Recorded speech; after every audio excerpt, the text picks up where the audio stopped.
Molokai has a different kind of energy, quiet, wild, and powerful.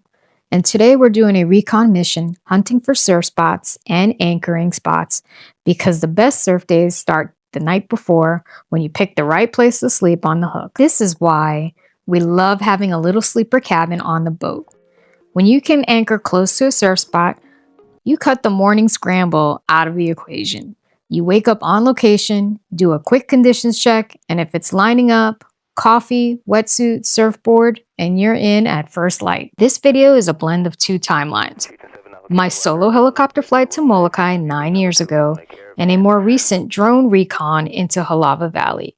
Different tools, all with the goal of getting eyes on the coastline and answering one real question. Is anchoring out there a smart call or a beautiful mistake? Because the first time I saw Halawa from the air, I couldn't stop thinking, what a dream it would be to anchor a boat out there for a few days.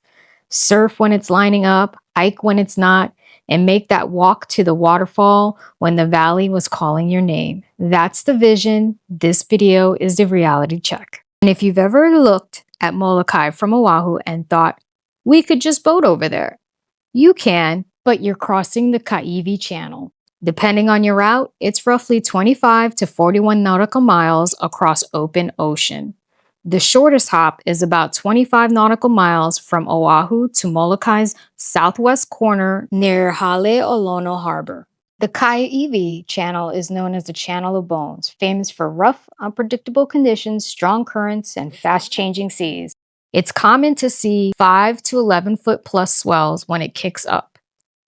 If we ever cross by boat, we need a solid weather window to go and a solid window to come home. If you've never seen Molokai's North Shore Poly, this is why it stops people in their tracks.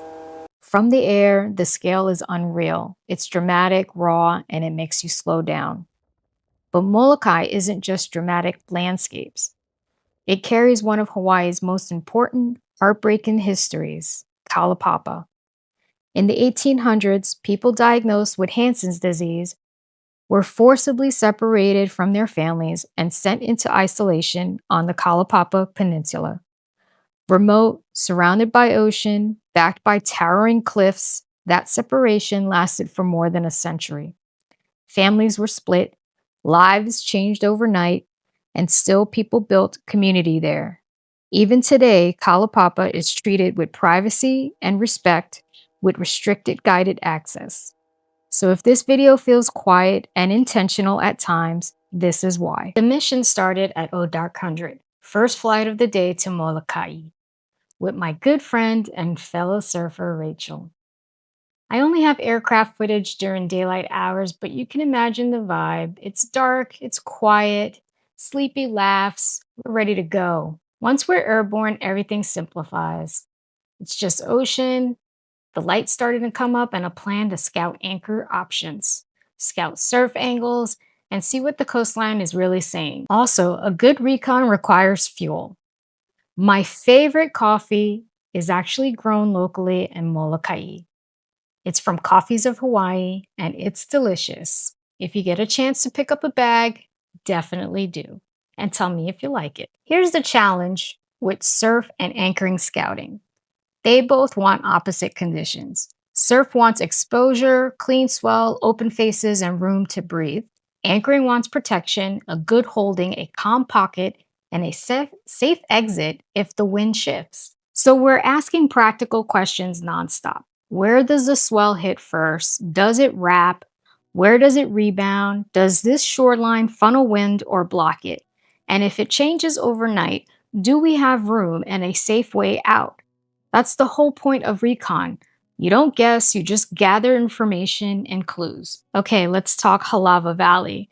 The drone is up, which is my second set of eyes. From above, it looks like paradise, nice and calm. But anchoring isn't about how it looks at noon. Anchoring is about how it's going to behave later, like when the wind and the swell decide to change the rules. Here's the checklist we're running.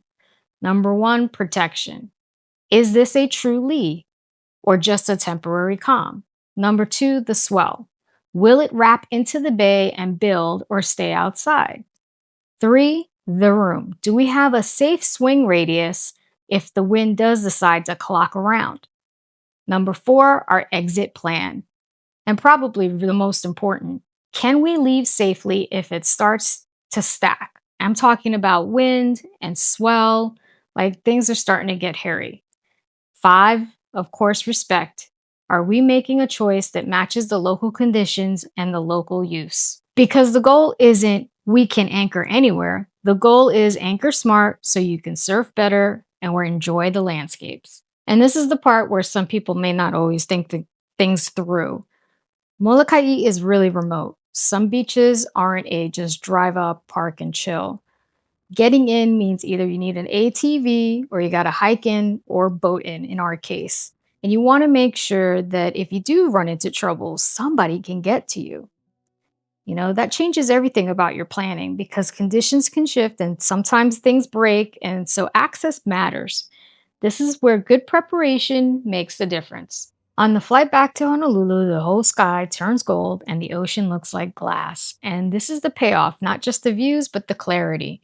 We got what we came for: better eyes on the coastline, a smarter feel for the conditions, and a real sense of what's possible and what's not worth forcing. Because the best surf and anchoring decisions come from stacking small wins, one recon at a time, and every trip adds another line to the playbook. Molokai is powerful, quiet, wild. Sea cliffs that make you stare, history that makes you move differently, and shorelines that reward patience and good planning.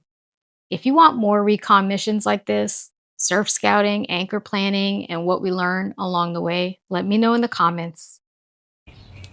All right, the quick recap of Molokai. It was a really pretty day, stunning, except there was no surf. So, in looking at the video, you can definitely anchor there, but you're not going to grab a surf session in the morning if you wake up. No, it looked pretty shallow, and it didn't look like we would want to anchor inside of there. It didn't look shallow. You can anchor there. You're just not going to grab.